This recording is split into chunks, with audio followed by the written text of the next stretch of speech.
আসসালামু আলাইকুম প্রিয় দেশবাসী। আমাদের যে মেটিকুলার সরকারের স্বরাষ্ট্র উপদেষ্টা আছে, তাকে কি মিথ্যাবাদী বলবো, নাকি তাকে আপনি প্রতারক বলবো, নাকি তাকে আপনার আজকে একটা কালকে একটা এরকম কথা বলে সেটা বলবো, আর কি কি বলে যে তাকে ডাকবো স্বরাষ্ট্র উপদেষ্টাকে ভাষা খুঁজে পাচ্ছি না।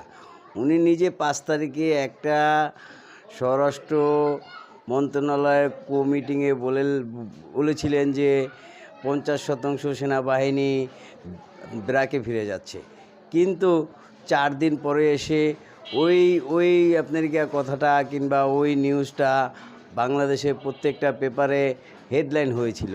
কিন্তু উনি নিজে আজকে 9 তারিখে আরেকটা স্বরাষ্ট্র উপদেষ্টার মিটিংয়ে বললেন যে যারা নাকি বলছে যে 50% সেনাবাহিনী ব্রাকে ফিরিয়ে নেওয়া হচ্ছে, সেগুলো নাকি মিথ্যাচার, সেগুলো নাকি প্রোপাগান্ডা, সেগুলো নাকি আপনার গুজব ছড়ানো হচ্ছে।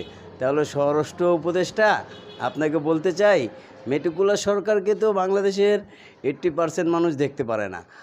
আর আপনি একজন ভালো মানুষ, আপনি একজন সেনাবাহিনীর কর্মকর্তা, একজন ভালো মানুষ, আপনি যদি এরকম মিথ্যা প্রোপাগান্ডা ছড়ান, তাহলে সাধারণ মানুষ আর কি করবে? সাধারণ মানুষ আর আপনার থেকে কী শিখবে? আপনারা নিজে মিটিং করে মিটিংয়ে বললেন যে 50% সেনা সদস্য ব্রাকে ফিরে যাচ্ছে, কিন্তু ওইটাই পেপারে হেডিং হলো। কিন্তু আজকে 9 তারিখে এসে বলছেন ওগুলো সব ভুয়া প্রোপাগান্ডা, মিথ্যাচার। তাহলে ওগুলো যদি ভুয়া হয়, পেপার যে নিউজ করলো, হেডলাইন করলো, তাহলে পেপারগুলোর বিরুদ্ধে ব্যবস্থা নিন। আপনি তো স্বরাষ্ট্র উপদেষ্টা, আপনি তাহলে পেপারগুলোর উপরে আপনি ব্যবস্থা নিন।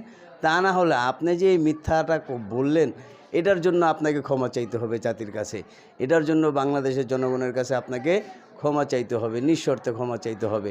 তা না হলে আপনারা যদি উপদেষ্টা বসে এরকম মিথ্যা প্রোপাগান্ডা চালান, তাহলে সাধারণ মানুষ আর কি বলবে? এটা সাধারণ মানুষের উপরে ছেড়ে দিলাম। ইনশাল্লাহ সাধারণ মানুষ এর জবাব আপনাদের কাছ থেকে অবশ্যই নেবে।